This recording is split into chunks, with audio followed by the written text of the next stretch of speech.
Lime Panda, Bravo 102 Squirrel 2 POB, securing engine oil pressure, returning to Shortbury to land on.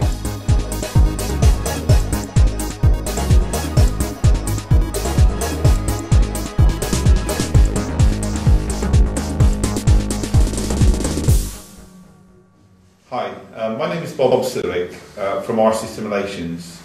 We recently formed a company called Barr Patz Trainers and Innovation to produce a range of trainers called the Innovation Range, and we produce the Innovation Squib, which is squirrel in a box.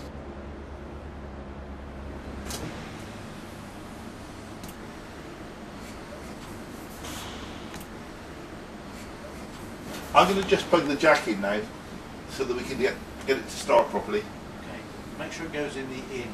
Okay, it is. Yeah, that's checked. Okay, everything's actually secure there, so I think we're ready to go. Yes, my name's Andy Digby. I'm ex-Air Force and a helicopter pilot with about 10,000 hours experience.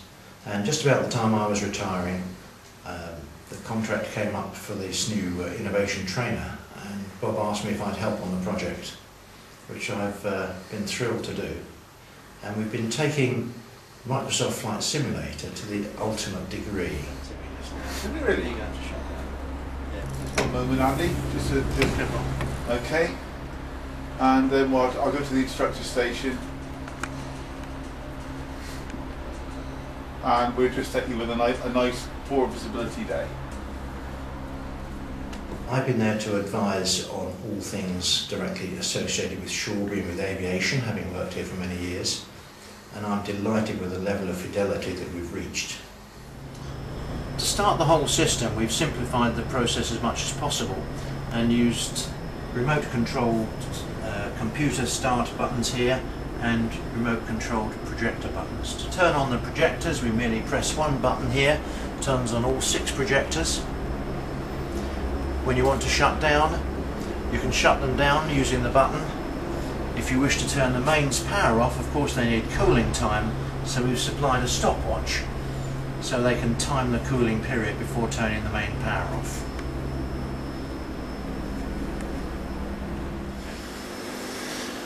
Right, the instructor panel on my left has 2 positions. It can either be slid to the rear for the instructor sitting in the back seat to operate, or slid forward for operation if the instructor is sat in the front left-hand seat. Initially it acts as a flight selection panel, and then once in flight it reverts to a straight instructor panel including a moving map covering the local area, a copy of the central warning panel, and pressing any, it's a touch screen, so pressing any caption on the warning panel brings up the appropriate caption on the main instrument panel, along with all its associated other functions. So any emergency that's on the CWP can be practiced from that. Also, these buttons down the left-hand side cater for emergencies that are not directly associated with the central warning panel. So, for example, an engine failure, tire rotor failure, fuel filter caption, and torque gauge failure can all be simulated by pressing buttons on that panel. Okay, we have a full intercom system which is mounted in the roof with peak tiles for the front 2 seats and one behind me for anyone sitting in the rear. We also have 3 spotlights, one for each seating position, one above the rear seat and one directed down into the lap of each of the pilots. The instrument panels comprise of 3 LCD monitors with overlays to enable us to fit knobs and switches in all the correct locations. All the systems have been modelled, so all of the performance gauges function exactly as they would in the normal aircraft. The central warning panel works, the radio selectors work, and it puts the pilot in exactly the right environment.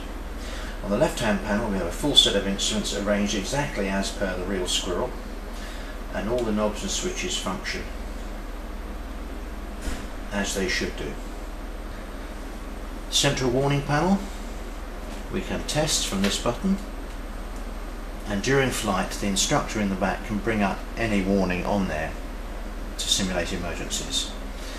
Radio selections function exactly as they would in the real aircraft. The same with the transponder down here. We can select any required transponder frequency. GPS functions insofar as it is set to go to Shawbury, and it gives a permanent readout of ground speed, track and bearing and distance to Shawbury. The DME is also functioning, as is the VOR. All the engine systems perform exactly as the real aircraft would. Going to the right hand panel has the full set of instruments that the squirrel has on the right hand side, with one small addition. In the top right hand corner, what is normally a label during the interactive sorties actually provides data to make sure the pilot is flying the right headings and heights as a reminder.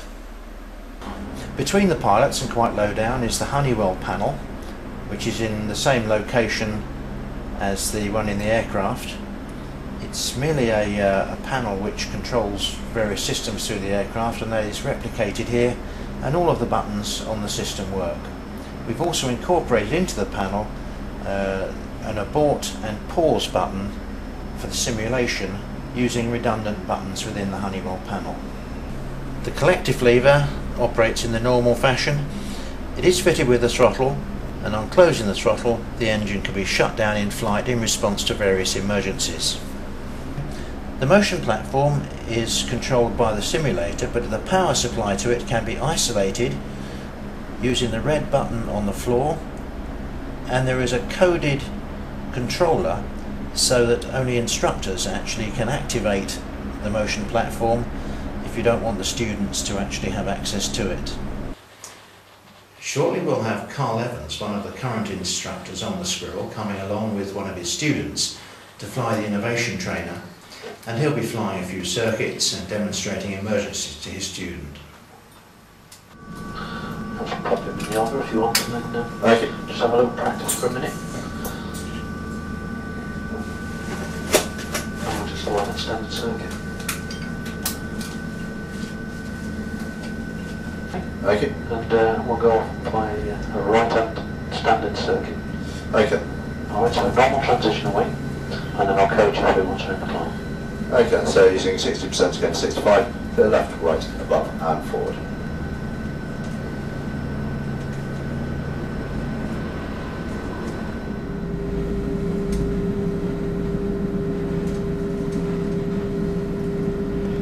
Okay, 65 knots to speed stable for 70 knots, 65%. So, as you approach your point of feet, have a good look through the circuit. Start inside the circuit, work out, and then around and over the top. And as you approach 600 feet, 30 degrees back to on the right.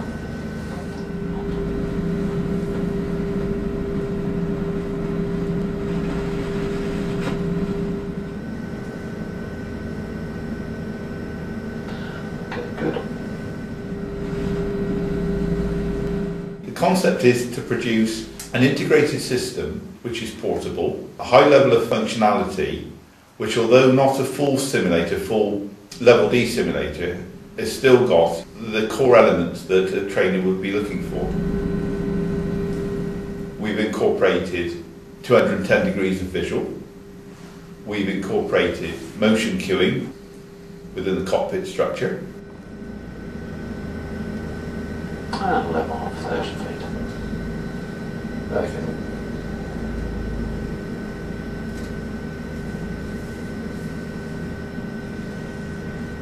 So, look over your right shoulder, just get your spacing from the airfield. It's looking about reasonable about there. So, okay, again, through the circuit, over the top range you go, 30 degrees angle.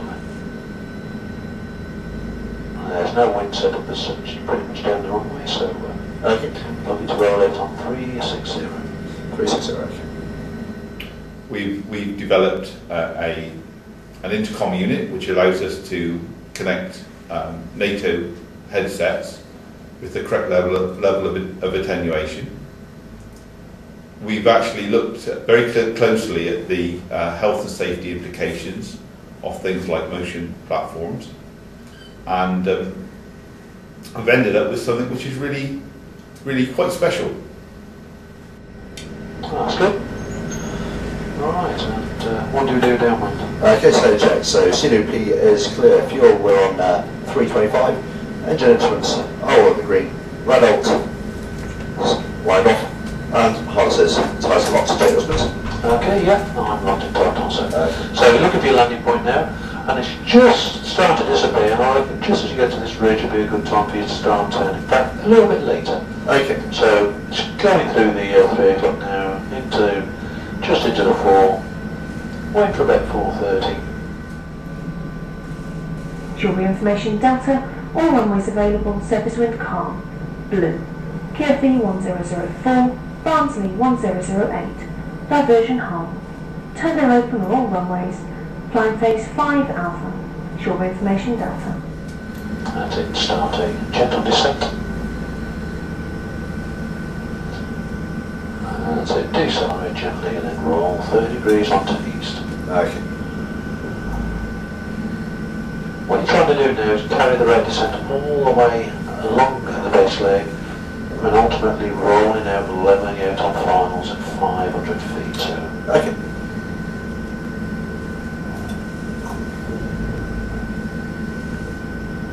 That's looking good.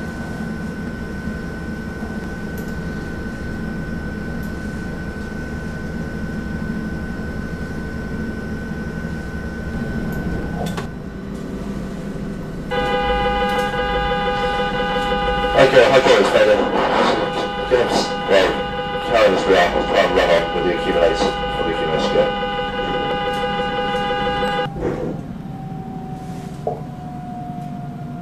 All working. Okay, you ready, Sid? Yep, back up. So what was on there then? What was that? Well, I was just engine just stopped so we had the MGBP and NJP captions. There you go. Okay, collective down lock.